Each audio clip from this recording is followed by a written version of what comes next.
So the title that I gave Yael for this talk was Sephardic tradition is the Judaism of the future. And this is based actually on something that I jotted down, a quote from the Rambam, that it's a famous letter, not such a famous quote because it's a little bit controversial. He had a student named Rav Yosef ben Yehuda. Rav Yosef ben Yehuda was one of his top students, the student that he addressed the Moreh Nevuchim to. So when he wrote the Guide for the Perplexed, it was written for this student. And this student ended up being a luminary in his own right. He moved from Morocco to Syria. He established a yeshiva there that taught the Maimonidean methodology. And he was very zealous in defending his master's honor. So one of the things that he said, he complained that people didn't appreciate the greatness of the Rambam's writings. So the Rambam said, don't worry about that because, that's only in this generation. But he said, in future generations, this is my English translation of the Hebrew, which is itself a translation of the Arabic. In future generations, when jealousy and the desire for power have disappeared, all of Bnei Israel will be satisfied with my book alone and will undoubtedly abandon all else, except for someone seeking to occupy his time for no purpose.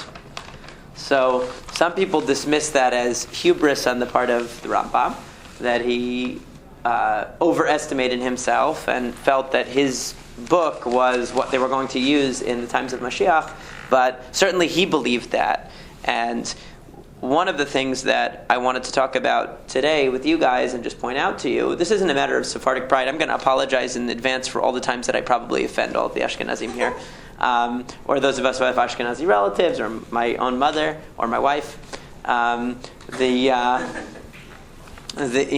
it's not about Ashkenazi bashing, just to talk about what makes Sephardic Judaism special. And it's not just about eating rice on Passover, which, by the way, not all Sephardic Jews do. It's a misnomer. But there's a lot more to it than that. What I want to talk about is what I think the Rambam probably had in mind when he spoke with such confidence that in the future everybody would turn to his way of thinking and his way of learning and his way of practicing. It wasn't because he thought himself a big shot and had an inflated ego, but there was something more to it than that. And another thing that I want to talk about, in addition to just pointing out what the real substantive differences are between Sephardic and Ashkenazic Judaism, aside from the external trappings that people know, or the way that they pronounce Hebrew, the way that the accent, or the cuisine, I also wanted to talk about how pretty much every major problem faced by Orthodox Judaism today is an Ashkenazi problem. And if we were all Sephardim, we wouldn't have these problems. And that's reason enough to switch over.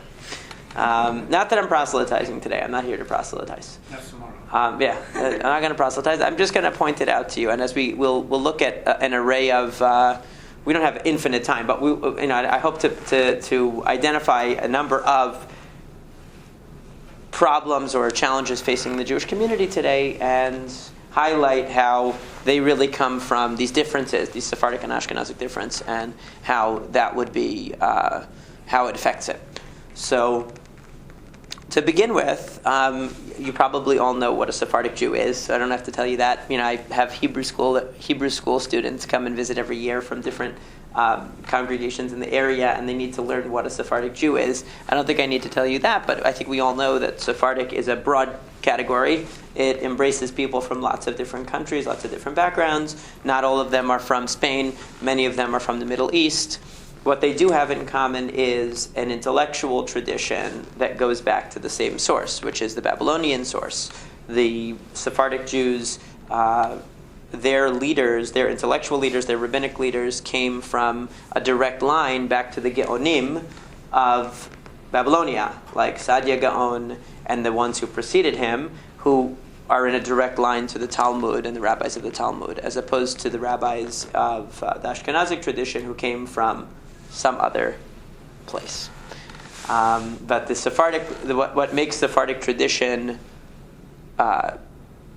called Sephardic, even when it doesn't come from Spain, is the fact that they all share this common tradition going back to the same sources. And the divergence of Sephardic and Ashkenazic started already in about the year the 8th or 9th century already, this split started to be seen between the French and German Jews on the one hand and their evolving traditions, and the Jews who were in Morocco perhaps at the time, or wherever they were, but the ones who derived their inspiration or their guidance or their religious practice or their religious views from the Babylonian well springs of the Geonim and that school of thoughts. So that is a very, very, very oversimplified Sephardic history. Please don't take that to be, in any way exhaustive, complete, or even totally accurate. I'm fudging some of the details to make it simple. It's something that you can read many books on and see lots of different perspectives on exactly how these traditions diverged and what caused the divergence. I just want to describe what the differences are from a bird's eye view. Now, to give you a sense of my credibility, because I know you're wondering, well, how's the Sephardic rabbi going to tell me about my Ashkenazi Judaism? Because I know my matzah balls and my gefilte fish and all that. My mother is Ashkenazi and my father is Sephardic. My father's Persian. I grew up in Ashkenazi community. I was 10 years a Torah reader and Baal Tefillah and high holidays Chazan in an Ashkenazi community. I went to an Ashkenazi yeshiva. So that's my Ashkenazic credibility. And I spent the last 11 years as a spiritual leader in a Sephardic communities in 2 different ones, one in New York for 3 years and one here for 8 years almost. So that's my Sephardic credibility side. So I have almost equally, now I'm starting to edge out a little bit more on the Sephardic side, but almost 50-50 my Ashkenazic and Sephardic experience in clergy roles. So I have the view of both. And to compare and contrast them, I can talk about it academically, but I can also talk about it from my own experience. And I think that my experience probably will resonate with most of yours because we probably have had similar encounters, at least on the Ashkenazi side. I don't know how extensive your Sephardic experiences have been. Some of us have more than others, or different ones. They vary from place to place. But Ashkenazic experiences, I think, are similar, in the modern Orthodox world. And that's probably most of what you guys have I've dealt with. So it should sound familiar. That being said, so just to go back to what are the defining differences of the Sephardic versus the Ashkenazic approach to Judaism? And again, I'm not going to talk about, well, I eat green beans on Pesach and I eat rice and you guys eat nothing. Or I eat this really good soft matzah that you put in the oven and it's like laffa bread, and you guys eat a cracker matzah. That's not the main thing that makes us different. The main things are much, much deeper. So let's start with a very basic difference. It would be hard for you to name an Ashkenazic rabbi before the 20th century, whose work is of any interest to anybody besides a Jew. Can you?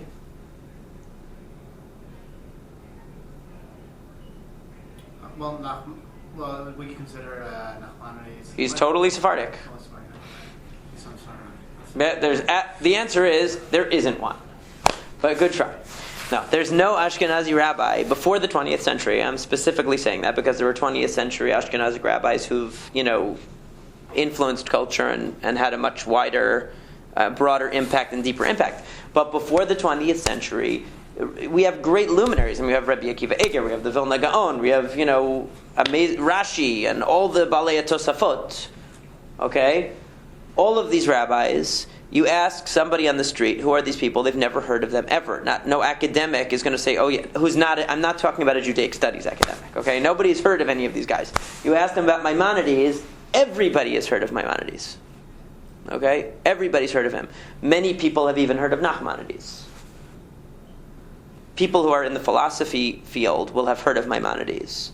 They will have heard of Rabbi Yehuda Halevi, even though he's more particularistic in his philosophy. He still had an impact on philosophy, and people in the philosophical milieu will be familiar with his work. So what is that? That's not important per se, by the way. That's not important per se. But what it says is that the Sephardic rabbis had a more universalistic view of the world. they had a more humanistic view of the world, and they made contributions not only to the Jewish field of scholarship, but also to general scholarship. We know Rambam wrote philosophy that the Arabs love. Arabs love Maimonides. They forget that he's Jewish. They like him.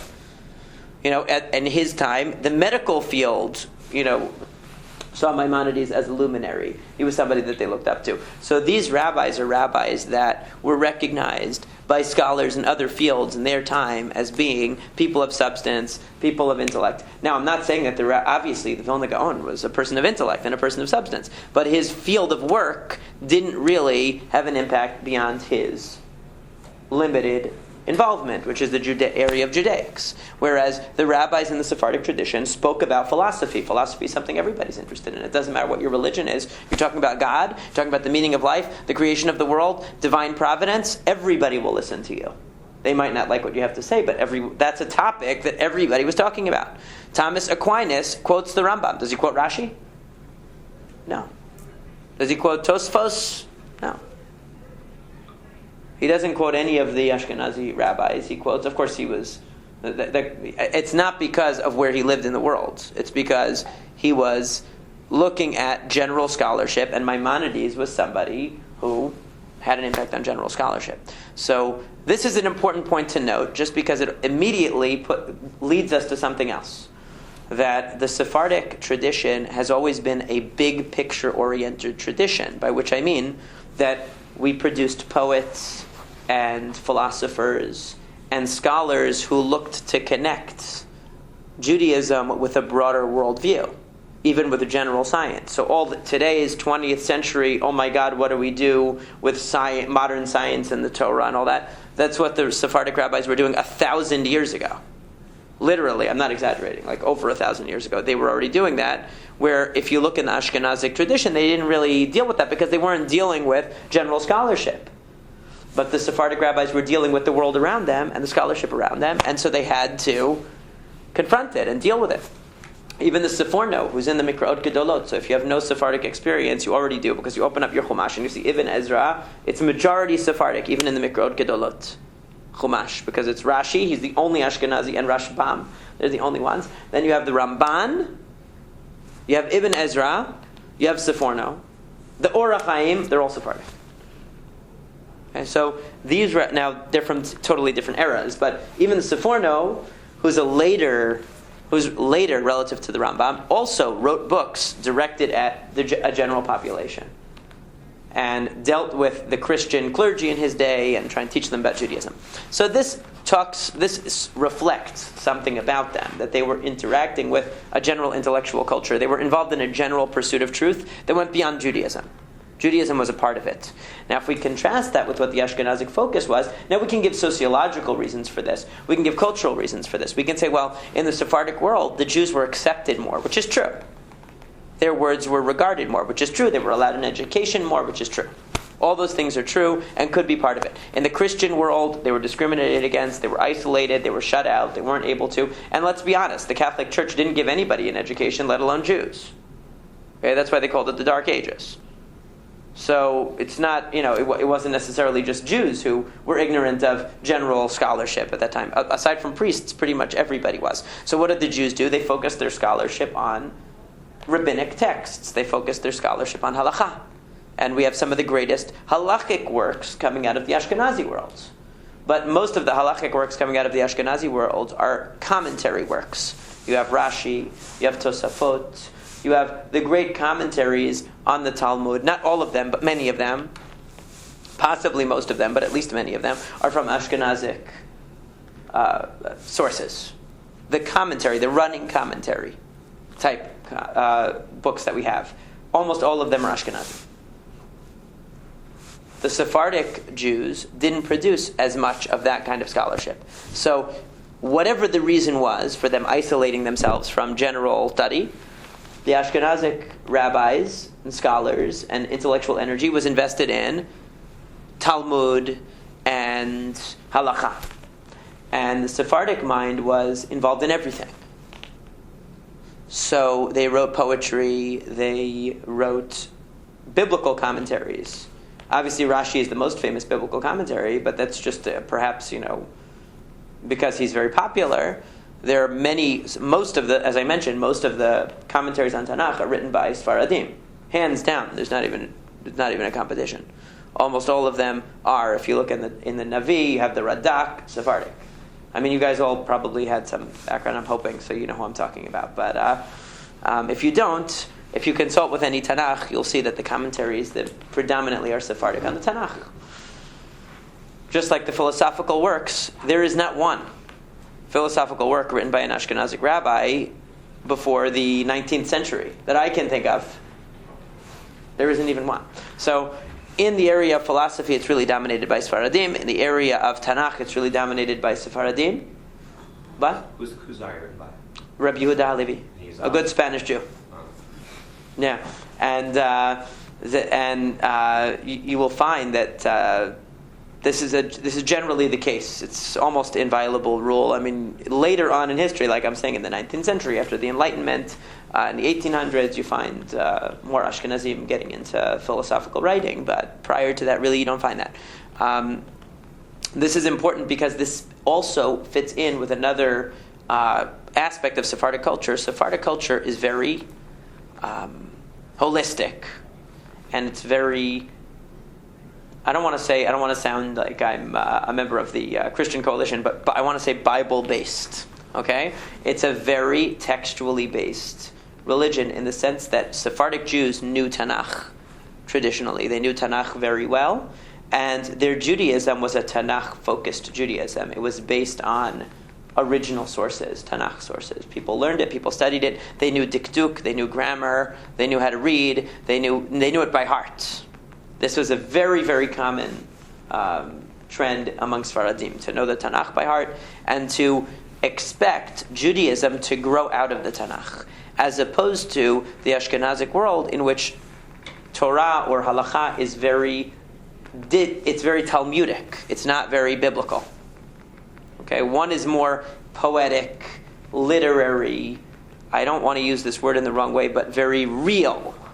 I'm not saying the Talmud is not real, but if you ask a person what would they rather listen to, a recitation of passages from the Talmud or stories from the Tanakh, 99% of people are going to say stories from Tanakh, right? Because stories are concrete, they're dramatic, they engage, people like to listen to stories. And Talmud is very abstract. And Ashkenazic Judaism focused its energies on the Talmud, not so much on the Tanakh. Look, we have a little friend. And thanks for coming. And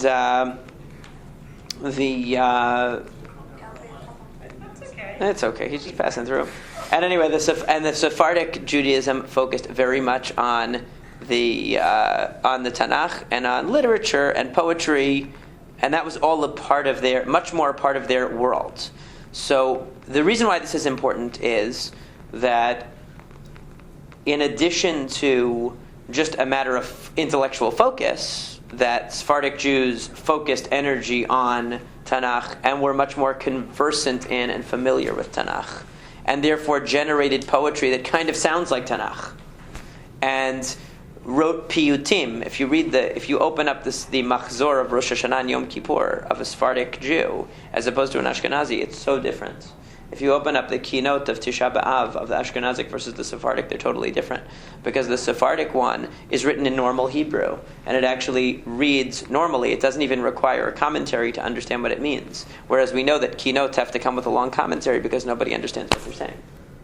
So right away, there's a very Tanakhic style to the writing, to the manner of expression, and a much more Talmudic style. If you read Tosafot on the Talmud, they write in the same language as the Talmud. So if you don't understand Talmud, you're even less going to understand what they have to say. And that's a general trend.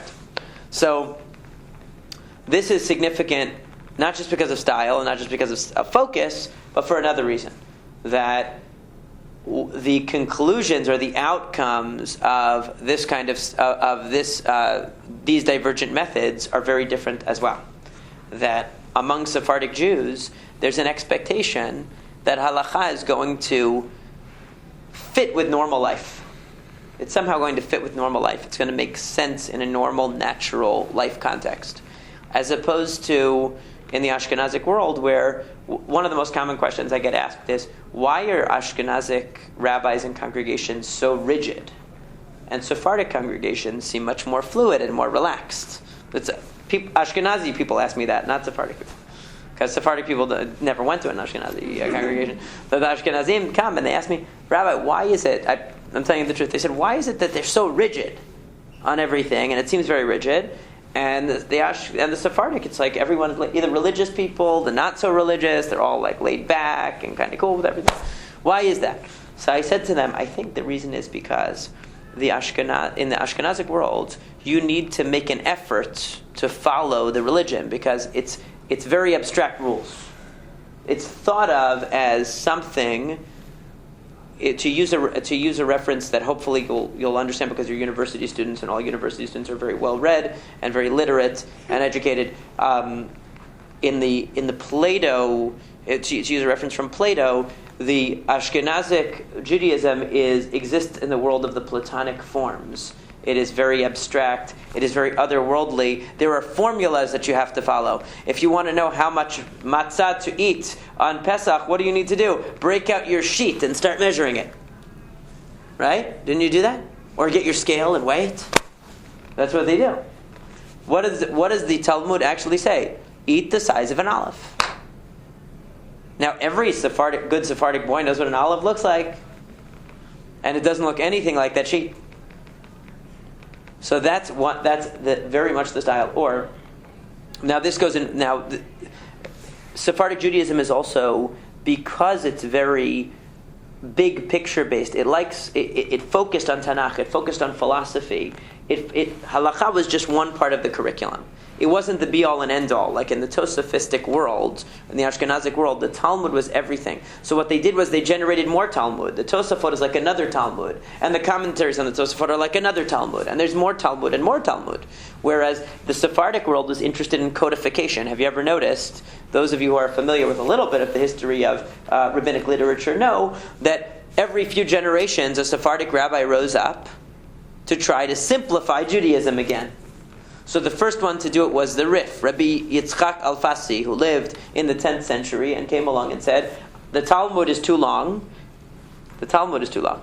He didn't have any of the commentaries that we have. And he said the Talmud was too long and it's too complicated. So what I'm going to do is I'm going to write the Cliff's Notes of the Talmud. Now everybody knows what the Cliff's Notes are, so don't look at me like you don't know what those are.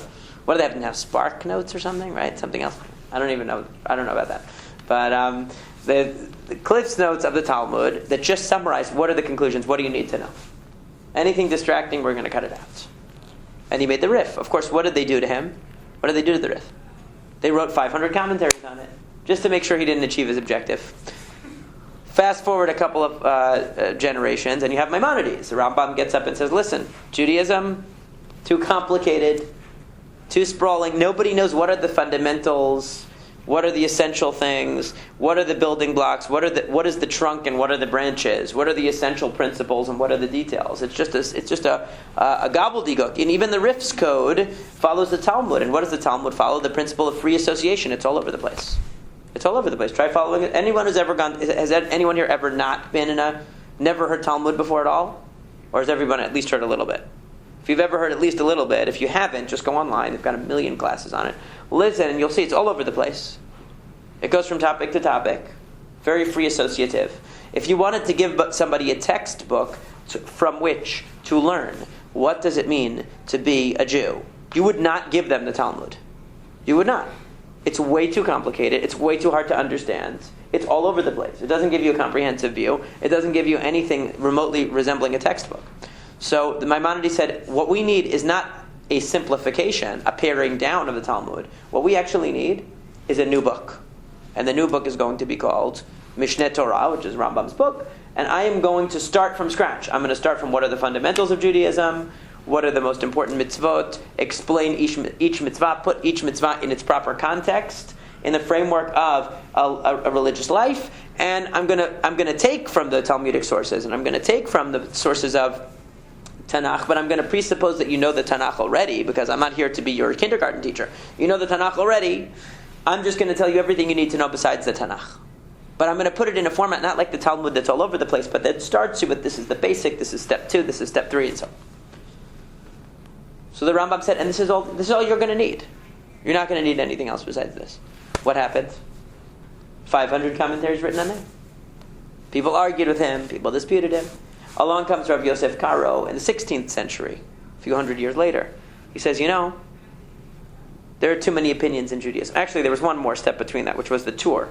The Tur was written in the 14th century, and the Bala Turim was, interestingly, his father, the Rosh, was Ashkenazi. But he was summoned to become the rabbi in Spain. In Toledo, actually. And so he was an Ashkenazi rabbi serving a Sephardic congregation, Sephardic community. And so he brought a lot of the Ashkenazi mindset and customs to the Sephardic world, but he also was influenced by Sephardic training and by the Sephardic attitudes. So he also wrote a kind of summary of the Talmud, and his son, Yaakov Balaturim, he's called, wrote another digest. He said, there's been a lot since Maimonides in the past couple of hundred years. I'm going to summarize all the opinions in the past few hundred years of Halakha. And that's what he does. Then comes along Rav Yosef Karo, a couple hundred years later, says, there are more opinions now. We need to pare down again. I'm going to write the Shulchan Aruch, the famous Shulchan Aruch. But first he wrote a commentary called the Bet Yosef, and then he summarized that into the Shulchan Aruch that everyone's heard of the Shulchan Aruch. That's like the code of Jewish law. But why was that written? In order to simplify. Why did the Sephardic rabbis want to simplify? What did they have against all the details? Aren't they fun and exciting to debate and have different opinions? Of course it's fun to have different opinions. But in real life, we want to move on and move forward. And if we have too many opinions, we get in a quagmire and we don't move on. And the Sephardic mentality was always that Judaism, halakha, is not an end in itself.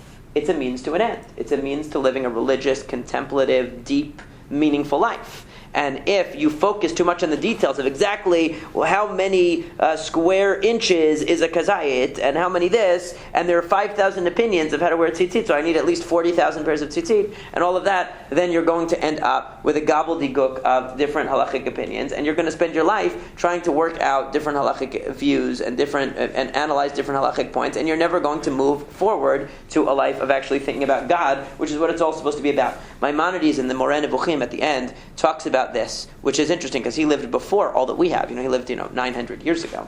So he was spared all the stuff, all the nonsense that we've had to deal with for the past 900 years. And still he said that he talked about people who want to approach God, and he talked about the halachic people, the people who only study the halakha. They never go beyond the halakha. He said they are like people who walk around and around the gates of the palace but never find the door in, because they don't realize that it has a purpose. The observance of the mitzvot has a purpose to bring you closer to God. If you get too into the details and you debate the details endlessly, then you lose focus on the big picture. And that was one of the big differences. To me, that is the biggest difference. Everything else emerges from it, between the Sephardic and Ashkenazic mentality, that the Sephardic mentality was a big picture mentality. The great philosophers of Judaism were Sephardim. The great Kabbalists even were Sephardim. Kabbalah and philosophy sound different, but they're really the same thing. They mean, what is the big picture that gives all of this meaning and purpose? And the Ashkenazic rabbis were mainly Talmudists who focused on the details and the nuances of the halakha and didn't necessarily foray into what is the big picture. There's a funny story, hold on. Ibn Ezra is a famous Sephardic rabbi, we all know. He was an itinerant preacher. He went all over the place because he was very poor and he suffered and it's terrible. He used to complain of his lot and say that he was so unsuccessful in business that he said if I went into the funeral business, people would stop dying. He was a very unlucky. And he wrote poetry, and much of this poetry, unfortunately, it's somewhat undiscovered in the Ashkenazic world, but it's made its way into the Sephardic machzorim of the high holidays and things like that. It's beautiful poetry and easy to read and you can understand it, and yet it's gorgeous material. And he actually visited with Rabbeinu Tam. Rabbeinu Tam was the grandson of Rashi, of course. And Rabbeinu Tam had hosted him and everything, and they had and so the Ibn Ezra is actually mentioned in the Tosafot and Masechet Rosh Hashanah, where Rabbeinu Tam mentions that this Chacham, Abraham Ibn Ezra came and we had a discussion, and so they exchanged letters, and at one point Rabbeinu Tam wrote a poem. And he sends it to Ibn Ezra and says, look, I wrote a poem. It's, even though I'm Ashkenazi, I wrote a poem, and look at it. And Ibn Ezra sent him back a letter, which was basically the medieval equivalent of "Don't quit your day job,"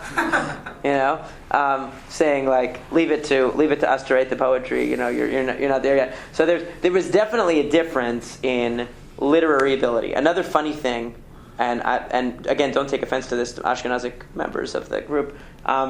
But it's true, and in fact, I said this in a shiur once about 10 years ago, and somebody said that Professor Soloveitchik from Yeshiva University, the Rabbi Soloveitchik's son, said the same thing. That was coming from an Ashkenazi, so don't take this as an offensive thing. If you read through a bencher, a birchon, it's called in Hebrew, and you look at the Shabbat songs, okay, you will see Zmirot that are written by Ashkenazi rabbis all talk about food. It's honest to goodness, and all the ones that are spiritual are written by Sephardic rabbis, like Kiyesh Mirah Shabbat, Sephardic. Yedid Nefesh, Sephardic. Tzabah Nafshi, Sephardic. All the ones that talk about the spirituality are Sephardic. The ones that talk about food, Lehitaneg Betanugim, Barburim Muslav Vidagim, it's a menu of what you're having for Shabbat. Written by Ashkenazi. Baruch Kel Elyon, Ashkenazi. Food. It's all about food. The ones that talk about what's going to be served for dinner, Ashkenazi. So that's just an interesting point, the indifference of focus. But again, what are you going to write poetry about? For the Sephardic Jews who are in the world of more of a contemplative world, a philosophical world, they were writing about these lofty philosophical concepts. If you're writing philosophy from a perspective of a more insular world, you have to find objects in your realm of experience that are worth writing poetry about. So it's a more limited range of experience. That's all. Now, and I trace it back to this Tanakh versus Talmud difference. That the Tanakh gives a person a big picture. The Tanakh gives a person a sense of what does it all mean? Where does it all come from? That's why the Rambam says, before you even read my book, read the Tanakh, know the Tanakh. I'll never forget the most traumatic experience I ever had in my life. When I was growing up in a young Israel on Long Island, and I went to my young Israel rabbi, and I had a Navi test at school. And I went to the young Israel rabbi, and who's a wonderful man. And I said to the young Israel rabbi, who studied in Yeshiva Chafetz Chaim for 14 years to get smicha, so he's not he knows what he's doing. I went to him and I said, Rabbi, I need your help. I was a teenager. I said, can you help me out? I have a Navi test, and I don't know, I'm going to flunk. I need help. He said, I would love to help you, but I don't know Navi. I never read it. I said, what? You're a rabbi. I didn't say that to him, but I'm thinking in my mind, this rabbi who studied Talmud for 14 years and he never read the words of the Nevi'im. We had prophets in Israel, he never read their books, but he read the words of rabbis for 14 years. But he doesn't know the foundation where everything comes from. How could it be? And I was just shocked. I couldn't believe it. That he wouldn't know the most basic texts of our tradition, that it only takes a year or two to at least study the basics of the Tanakh to just get the overview of Tanakh. It takes a year or two. To study Talmud, it takes 7.5 years even to read a page a day, which you won't remember anything if you do that. Believe me, because I taught it. I still do. But it's hard to remember a page a day, and it takes 7.5 years. But the Tanakh, you remember everything. It's stories. It's great. The end is hard. The literary prophets are very hard, but the stories are fantastic. He didn't know. He didn't know the Navi. And this is unfortunately, very typical that they're ignorant of it. Now, where it comes from, by the way, is not just a difference in attitude, that there was a lack of interest and a focus on Talmud, but it also comes from a historical reason, which is that during the Enlightenment, the Reform movement became associated with study of Tanakh. And so if you were studying Tanakh, it was like, oh, you must be a Reform. Oh, you're a conservative, you're a Reform because you study Tanakh. If you're a real yeshivish person, you study Talmud. And the Reform and conservative were like, the Talmud is archaic, that's not the real Judaism, that's not, why are you wasting your time on pilpul and all that? So they rejected the Talmud for the Tanakh. So if somebody sees you studying Tanakh, they figure, oh, you must be a Reform. So there was a stigma attached to studying Tanakh, unfortunately.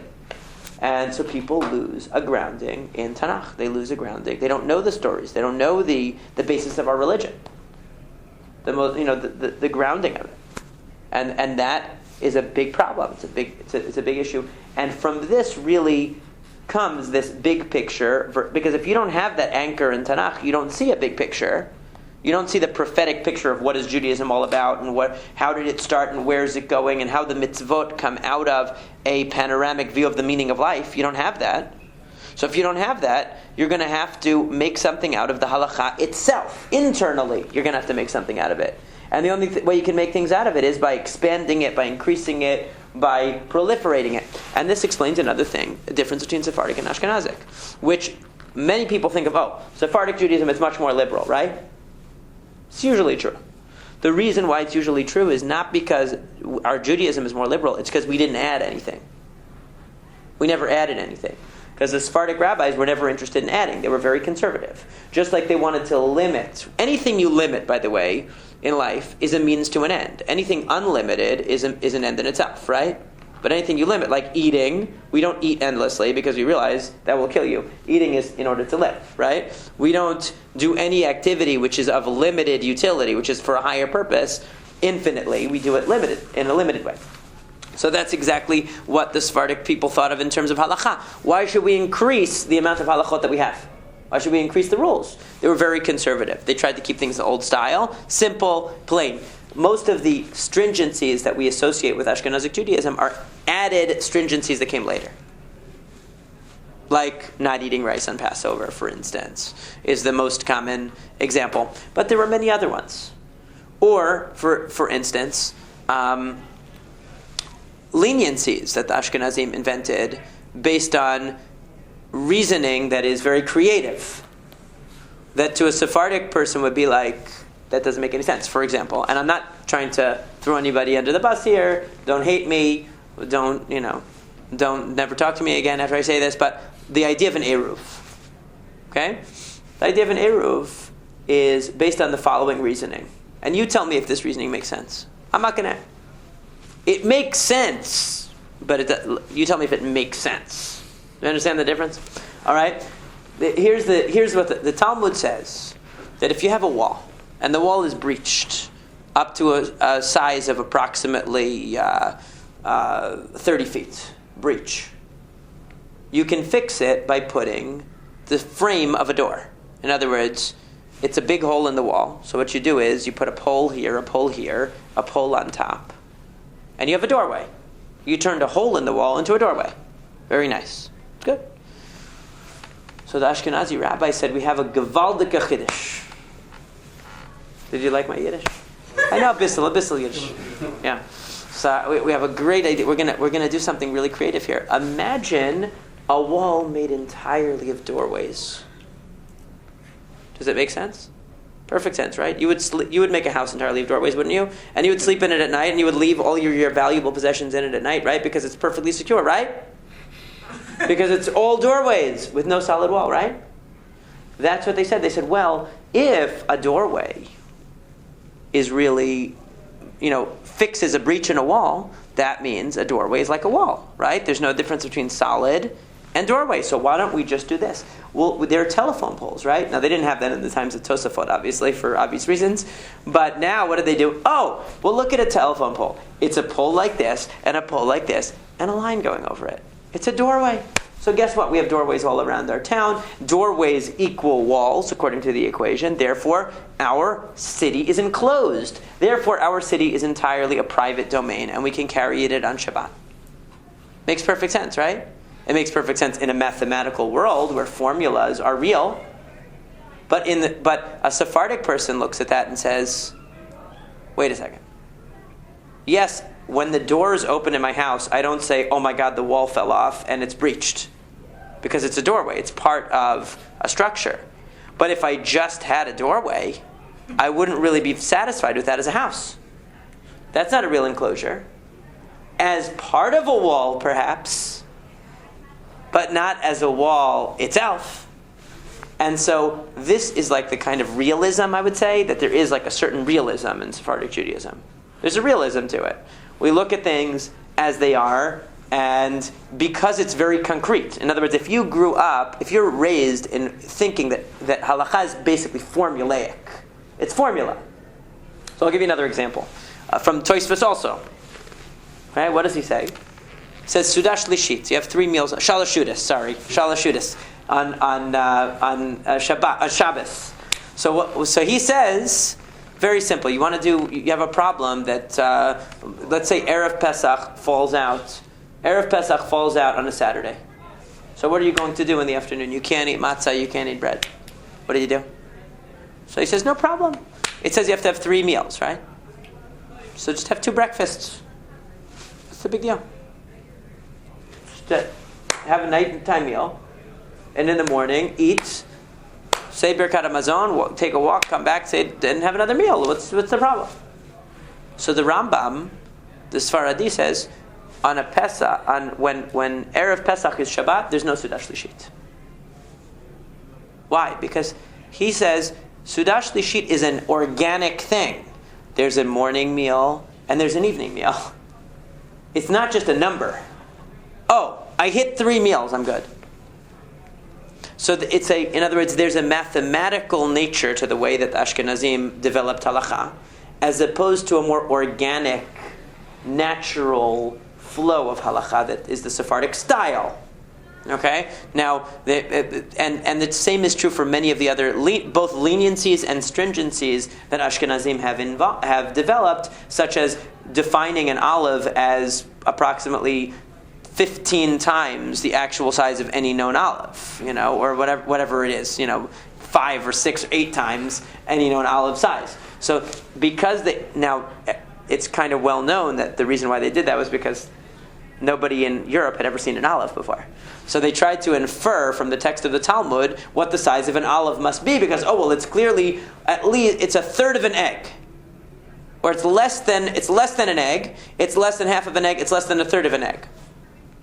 So they said, it must be a third of an egg. Has anyone ever seen an olive that big? Maybe a genetically engineered one that would kill you, but not a real one. So they didn't know. Now I don't blame them for that. They just didn't know. So they tried to figure it out. But there's a general mathematical quality to the Ashkenazic way of thinking. It's a pilpulistic quality, but not necessarily in the bad way. But there's a certain type of creative harmonizing of sources by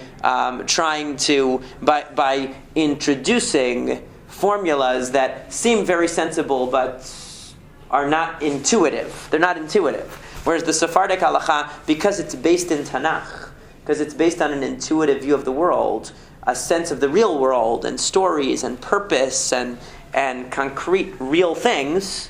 So if a doorway as an enclosure doesn't make sense, it just doesn't make sense. It's just not going to make it into the Sephardic world because it's not something that fits with our sense that things have to be compatible with our experience of the world. Things have to be experientially rooted. Another interesting thing that's common in Ashkenazic halakha that goes back to the same thing is compromise. For example, does everybody know why mezuzot are on a slant? Does anybody know? You know why? I think that some people say it should be vertical and some say it should be horizontal. Right. So the best thing to do when one person says vertical and one says horizontal is to get everybody angry by making it on a horizontal, right? By making it diagonal, right? That's the best thing to do, right? It makes sense, right? It makes sense in some kind of formulaic world where you're trying to satisfy different opinions. But but that actually reflects no opinion. It reflects no opinion. Or like, for example, tefillin. Now again, I'm not bashing. I'm just trying to say because Ashkenazic halakha is dealing with variables. Think of Ashkenazic halakha as dealing with x's, y's, z's, variables, and trying to work out ways to satisfy as many as possible. So if we can satisfy as many as possible by putting it on a diagonal, so Rashi will say, okay, I don't like it, but it passes. And Rabbeinu Tam will say, I don't like it either, but it passes. Okay, so at least we passed on 2. Whereas the Sephardic way is to say, you know what? Pick one. Pick one. Pick the one that makes sense. All right, you're not going to satisfy everybody. That's life. But you need a principle behind what you're doing. That's more of the intuitive approach. So in tefillin also, many people don't realize this. In tefillin, there's a problem with writing tefillin in terms of the spacing of the parashiot. Because, there are 4 parashiot in there. and there's no way to do it. See, when we write a Sefer Torah, we actually, on every case, we are able to satisfy both opinions about how the parashiyot are supposed to be spaced. Every case, we're able to do it. It's an argument between the Rambam and the Rosh, two great Rishonim. Okay? In Tefillin, there's no way to do both. You cannot do both. So, the Ashkenazim, the Taz, who's a famous Ashkenazi rabbi, says, you know what? I figured out a compromise where we can satisfy both. But basically it follows neither one, and it's debatable whether it satisfies both, but he felt that it did, and that's actually the standard Ashkenazi tefillin. Which is why if you're Sephardic and you ask a Sephardic rabbi if you should use Ashkenazi tefillin, they'll say they're pasul. Can't. Not because of the writing, but because of the spacing. So what did the Sephardic rabbis do? What did Rav Yosef Karo, the author of the Shulchan Aruch, do? He didn't say, do a compromise. He said, listen, if there are two opinions and they're contradictory, that means you can't do both. So you pick one. He picked the Rambam. A good choice. Okay? That's what he did. So that's you have no other. There's no other way. So in the Sephardic world, we don't like that kind. We like compromising with one another, but we don't like compromise in that sense. We don't like compromise in the sense that in the end, it's nobody's opinion. In the end, we bent it so much that it's a formula that satisfies technical variables, but it doesn't actually express anyone's real vision of what the halakha is supposed to look like. Nobody says the mezuzah is supposed to look like that. In their vision of Judaism, and a Sephardic Jew has to feel that there's a vision of Judaism, that there's a sense of Judaism integrated with the real world. And in the real world, we don't work by formulas. Anybody who has a relationship, do you try to run it based on a formula? With your girlfriend or significant other? Or boyfriend, girlfriend, whatever it is. You don't try to work on a formula. And when they argue with you, you say, well, yeah, but according to X, I satisfied this opinion. And I satisfied this. It doesn't work. In the real world, it has to be genuine. And that's the way that Sephardim look at it. So when there's no way to compromise, we pick one. You have to pick one. You have to go with something. And that's just part of the way that we look at it. Now, one last thing that I want to say, and then I'm going to let you attack me and ask all the questions that you have. And I'm going to say this, and then I'm going to come back to what the Rambam said in the beginning, and then I promise I'll conclude. I'll take all of your attacks, criticisms, comments, and so on. And I have only, there's so much more that could be said about this. This is really just a very, very brief foray into the differences between Sephardic and Ashkenazic. Let's take a couple of examples where you can see contemporary problems that are very much the result of this difference and wouldn't have been an issue if Sephardim ran the world. Okay, but first, a last point that everybody points out about the high holidays. Sephardic high holidays and Ashkenazic high holidays are two of the most different, and I know because I grew up in the Ashkenazic high holidays. I even led Ashkenazic high holidays. I was the chazan for shul for years, Ashkenazi high holidays. So the liturgy is very familiar to me. The style is totally different. There's a lot of oy oy oy and all that. And in that Sephardic, if anyone who's ever been to Sephardic high holidays, it's so different that when I grew up in the house being Sephardic, but in synagogue being Ashkenazi, basically, because I went to an Ashkenazi synagogue. So when I first came to a Sephardic high holidays, it was jarring. It is so the opposite of Ashkenazi because it's like happy. Okay, even Selichot, everyone's like, I don't want to be Sephardic because they have to get up for 30 days of Selichot. But Selichot for Sephardim, it's all singing. You love coming to Selichot, his fan. Yeah, you get up early, but it's all singing. It's like it's amazing. It's not. You would think that they're doing this. Oi, oi, oi, oi, oi, oi, oi, oi, oi, Ashamnu. It's not like that at all. We don't do that. There's no oi, oi, oi. It's all happy singing. Am I right? 100%. It's all happy. So you say, what is wrong with these people? There's actually a testimony from, there was I forget what exact period it was, but it was hundreds of years ago, but I'm forgetting the dates, but there was a boat trip where some Ashkenazi person was writing, his experiences on this trip, and they might have been going to Israel or something on a boat, and he said the Sephardim woke up in the morning and they start singing Selichot in a happy way, and I said, what's wrong with it? It's blasphemous. What are they doing? Why are they singing? And so So that's the same way people feel when they see it. Where does it come from? It comes from Tanakh. If you open up Sefer Nehemiah, Perek Chet, everybody go look this up tonight. It's a good book, actually, in Ezra Nehemiah, It's on my bestseller list. You should read it. It's one of the most widely read books in the world, not by Jews, only by fundamentalist Christians who read the Bible daily.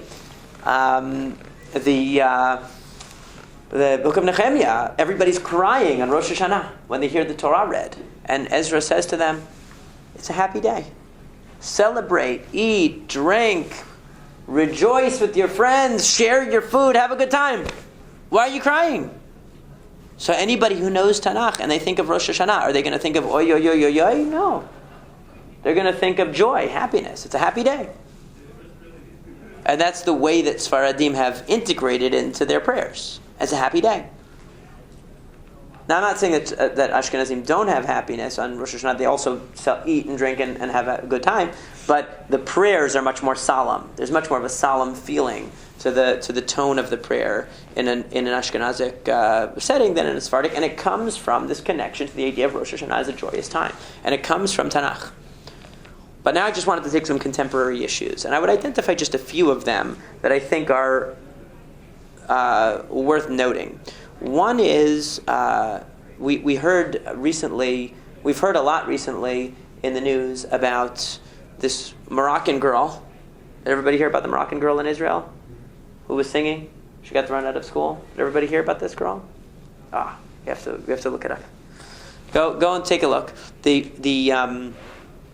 I guess it's the Israeli version of The Voice. I don't know the difference between all these different shows. American Idol, The Voice. I don't know anything. I lost track after Kelly Clarkson. I'm from the old school. But the rest of them, they weren't any good. But they have this thing in this Israeli version of the show, and this Moroccan girl who's a religious girl who came with covered to her elbows and a skirt and the whole thing. Orthodox girl from a religious family gets up and sings. Now, obviously, that's a terrible, horrible thing to do, and I don't know what to tell you. And so she gets thrown out of school, and all the rabbis condemn her and say that it's wrong, and not all of them, but many. And this is Kol Isha. Everyone's heard of that, right? Everyone knows what Kol Isha is.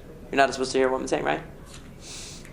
Did you know that King David had female singers in his court, in his royal court?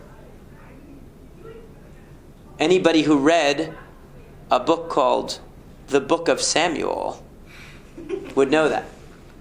King David had women singing. There's nothing really wrong with Kol Isha.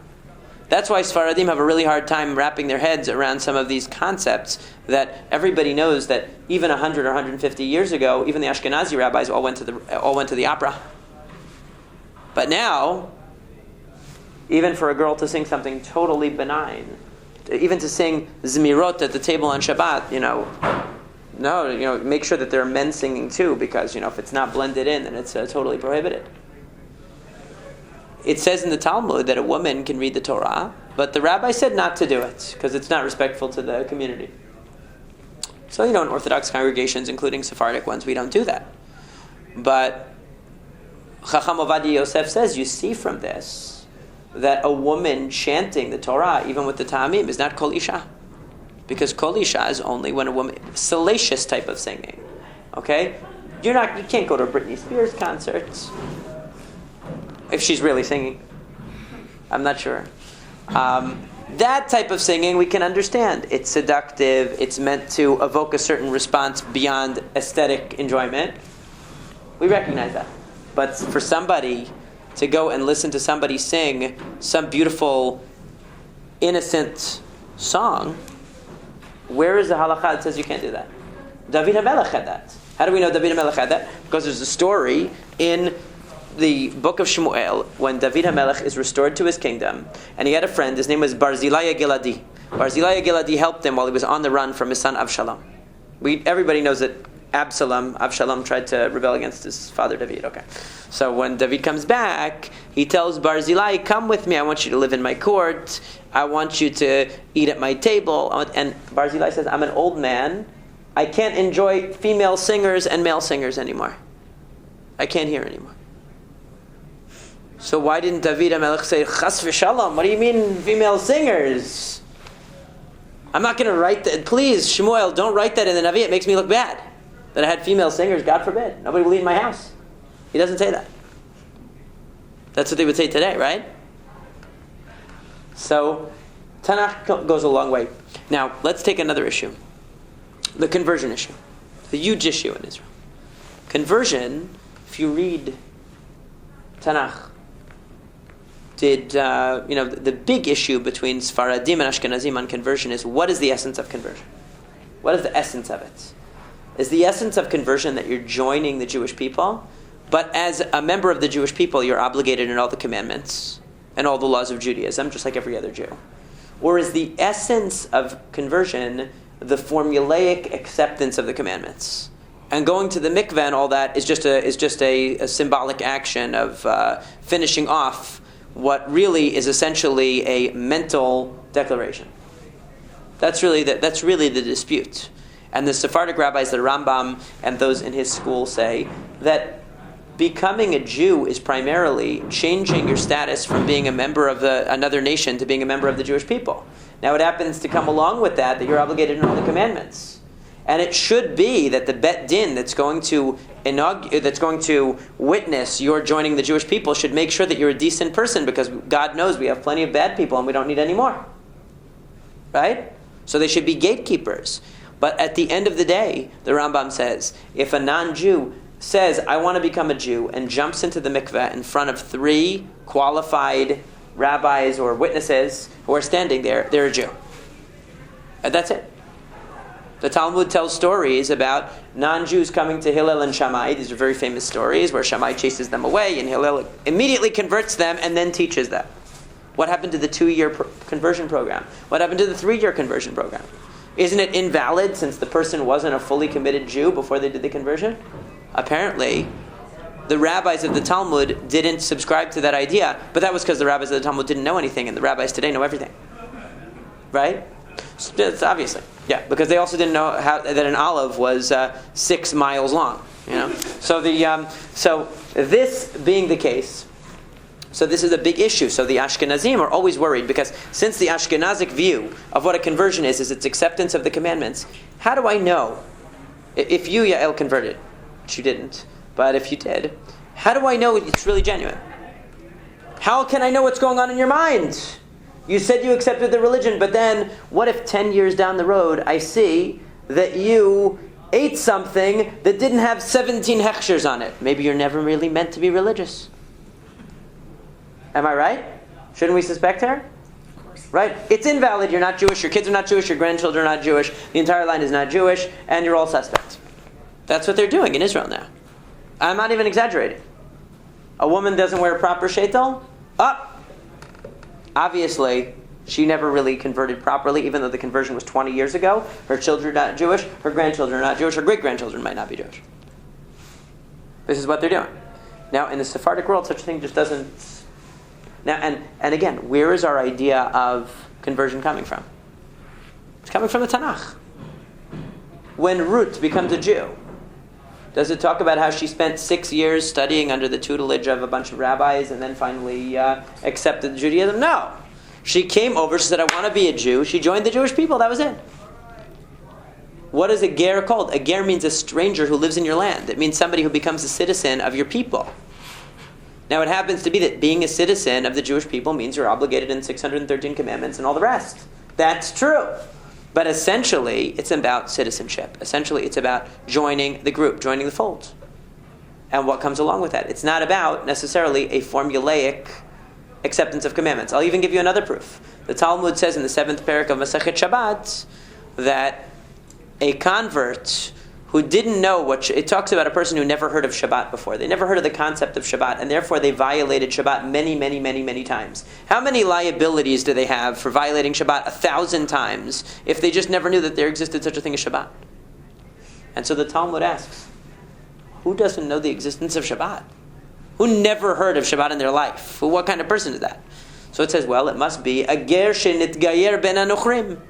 It must be a convert who converted amongst the Gentiles, meaning to convert to Judaism. Really? And this convert, even after 5 years in a great conversion program, never was introduced to the idea of Shabbat? How exactly did they convert? What did they accept? So what does it kind of show you? They just said, I want to be a Jew, and whatever comes along with that, and they didn't know anything. And they didn't intend to accept the observance of Shabbat because they didn't even know there was such a thing as the observance of Shabbat, and they're still a convert. So I'm not trying to knock anybody. I know what the standards of conversion are today and all that, and we're not trying to we don't want to create division among the Jewish people by having different people following different standards of conversion. That's a bad idea too. But the heart of the problem really comes down to a disconnection from a real sense. Where are these halachot coming from? Where are these concepts coming from? And if you are in a purely Talmudic framework, which is somewhat disconnected from the realities of life, and of membership in a people, and of the stories of the Tanakh, then you don't necessarily have the same. You're going to come up with a different conclusion about what religion is. A conversion is going to look more like, God forbid, a Catholic conversion, which is basically a profession of faith. What does it take to become a Catholic? You make a profession of faith, right? And you get baptized. What is the Tosafot saying that a conversion to Judaism is? You make a profession of faith and accept the religion, and then you get baptized in a mikveh. So I'm not saying they got it from there, lahavdil, no way. But the point is that they weren't operating from a Tanakhic framework. And what ends up happening is that, for example, on women's issues in general, the Ashkenazic world is staunch. It is so rigid. I'm not talking about the new left wing of the Ashkenazi modern Orthodoxy. I'm talking about the centrists. They're so rigid, okay? And anybody who doesn't toe the line in terms of their rigid positions is what they call chutz lamachaneh. They're outside of the camp. They're not part of Orthodoxy anymore. And this, women's issues are a hot button issue, and they've drawn the line in the sand and decided where people are allowed to go. But based on what? Based on what? If it were not for the Sephardic rabbis, I hope everybody here knows that if it were not for Sephardic rabbis, women in Israel today would not have the right to vote. And that's a fact.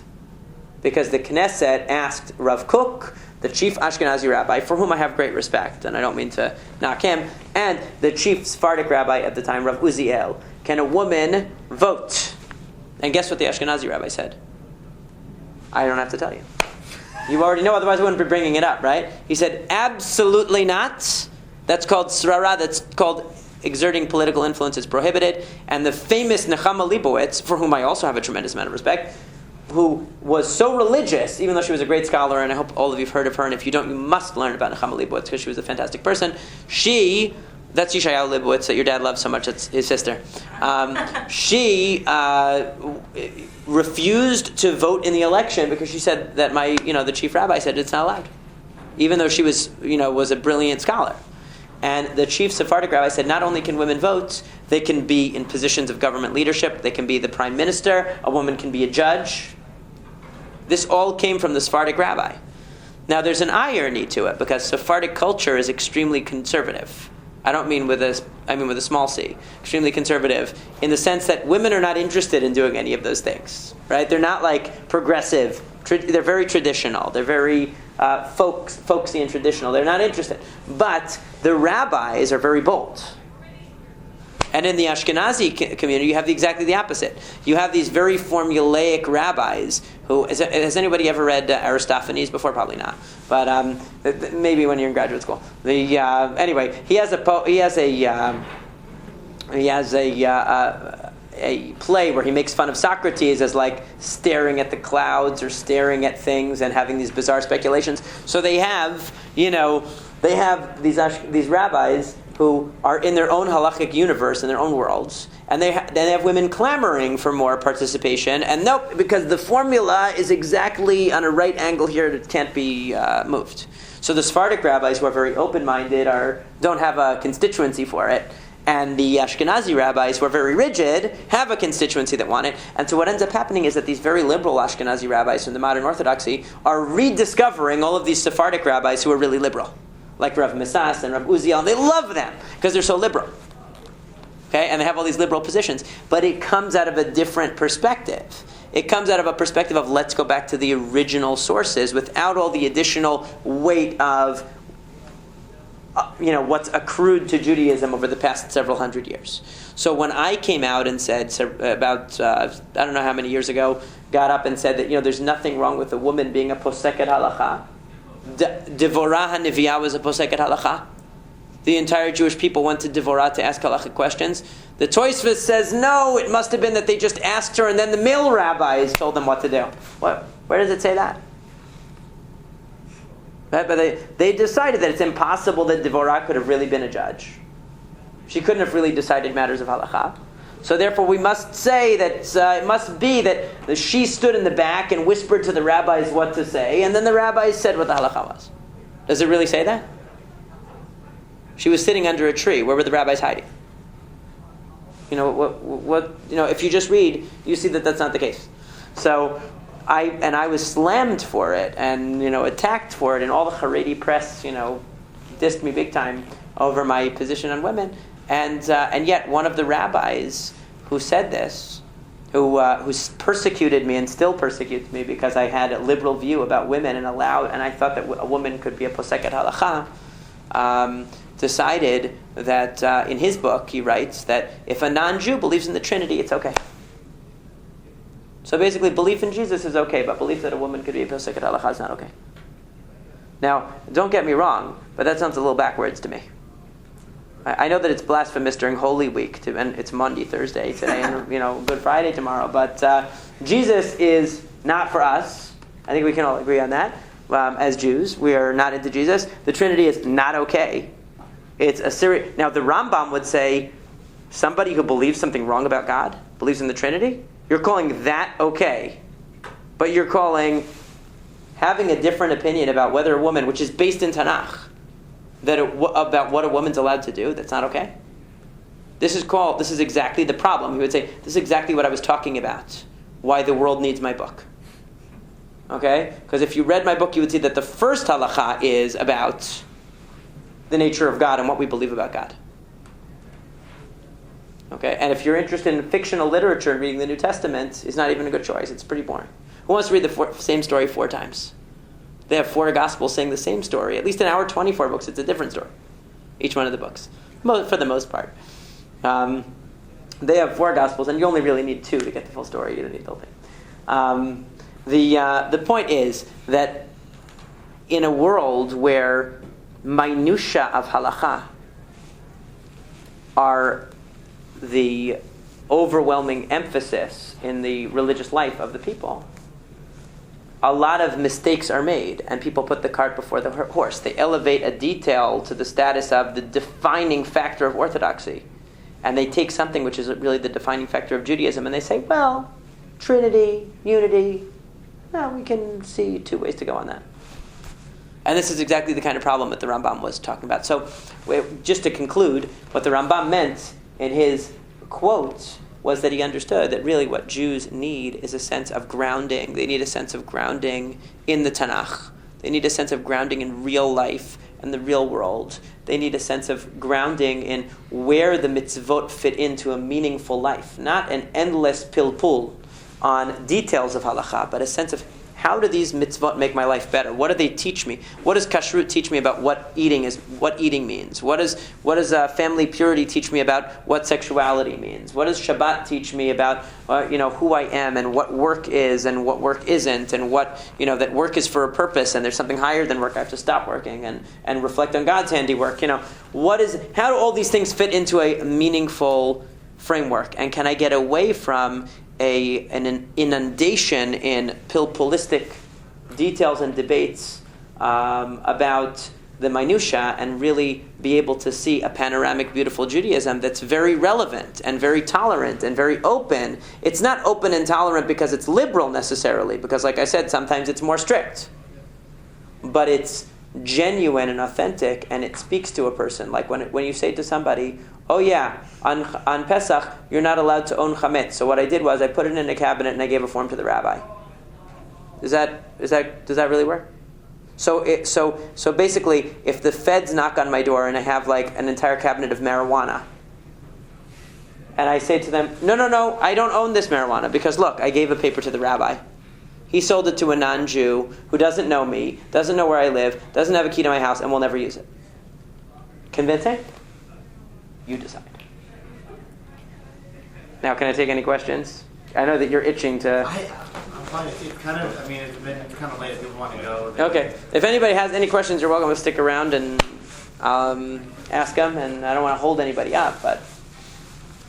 I've noticed that like in Ashkenazi modern Orthodoxy, there's like this tension between Torah and Madao. They try to integrate both, but right.